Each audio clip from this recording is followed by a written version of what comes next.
जरूरत नहीं पड़ेगी। इसीलिए मैं विज्ञान को बता रहा हूँ कि ये जल वाली उंगली है, तो जल मुद्रा में बैठेंगे तो क्या होगा, बॉडी में जल की कमी है तो वो पूरा होना शुरू हो जाएगा। बॉडी में जलन हो रहा है तो जल मुद्रा में बैठ सकते हैं। बात समझ में आ रहा है? ठीक। अगर किसी को जलोदर रोग हुआ है, जलोदर का मतलब जल, उदर में जल ज्यादा हो गया, पेट में जल ज्यादा भराव हो जाना, ठीक है, किसी को हाथी पांव हुआ है या किसी का कफ प्रकृति है तो वो इस मुद्रा को न करें, कफ प्रकृति वाले इस मुद्रा को न करें।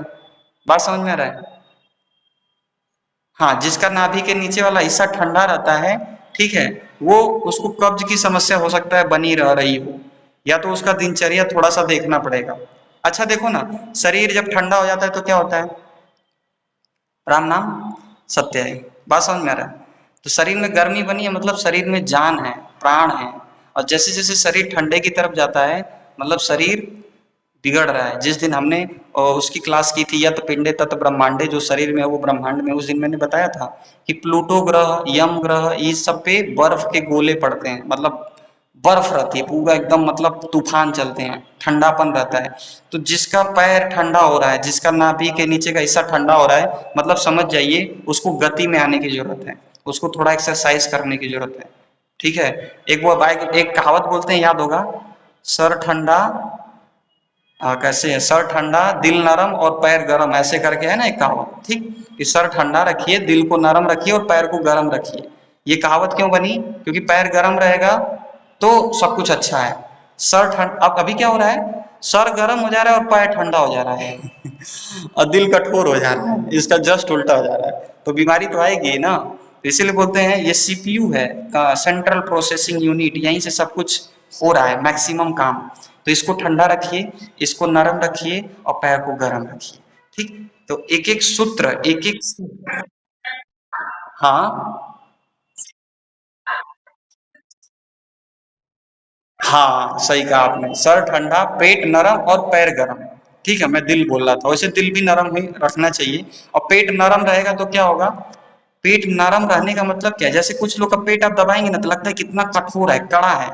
बात समझ में आ रहा है? यानी उसने अपने जो मूल प्रकृति है उसको खो दिया। जैसे मेरा जब घर गांव पे रहता था तो मेरा जब नारा उखड़ा रहता था ना, मतलब हर दूसरे जाता था नारा बैठवाने, उस समय नहीं समझ में आया कि उस समय बहुत डरता था, जिसकी वजह से पेट प्रॉब्लम रहती थी। महिला नारा बैठाते बैठाते परेशान हो जाती थी, बोलती थी इसका बहुत बिहड़ नारा उखड़ा है, बहुत गहीगरे नारा उखड़ा है, बैठ ही नहीं पाता है।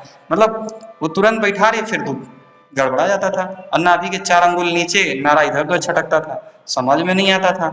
तो फिर अब समझ में आता है कि अगर कोई बहुत ज्यादा डरा डरा है, डिप्रेशन में है, तनाव में है, तो उसकी नाभि टली रहेगी। क्योंकि नाभि टलने का मतलब क्या है, जो 72,000 नाड़ियां नाभि से होकर गुजर रही हैं एक एक पॉइंट से, वो थोड़ा सा इधर उधर हो गई हैं, और उनके बिगड़ने मात्र से बॉडी में दिक्कत आना शुरू हो जाती है। बात समझ में आ रहा है? ठीक, तो अभी आते हैं वायु मुद्रा पे। तो मैंने अभी इसको भी डिस्कस कर लिया कि ये वाला क्या था, ये वाला ज्ञान मुद्रा था। ठीक है, ये वाला जैसे किसी का दिमाग नहीं, बहुत दिमाग चलता है इसका, बहुत दिमाग चलता है, दिमाग बहुत चलाती है ये, बोलते हैं घर में, बोलते हैं लोग, मतलब क्या है, मन बहुत चंचल है उसका। दिमाग चलने का मतलब मन बन रहा है। मन और दिमाग में अंतर समझिए, थोड़ा सा मन और दिमाग में अंतर समझिए। दिमाग का मतलब जो दिख रहा है, जो मसल्स हैं, और दिमाग में होने वाली प्रक्रिया मन है।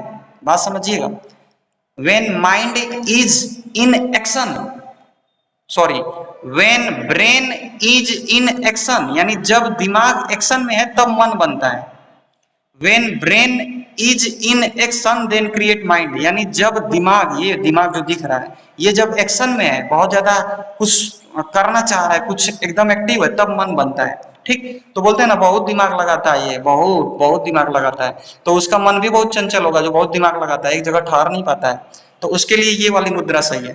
ठीक है, ये वाली वायु मुद्रा। ठीक, आकाश मुद्रा भी कर सकता है।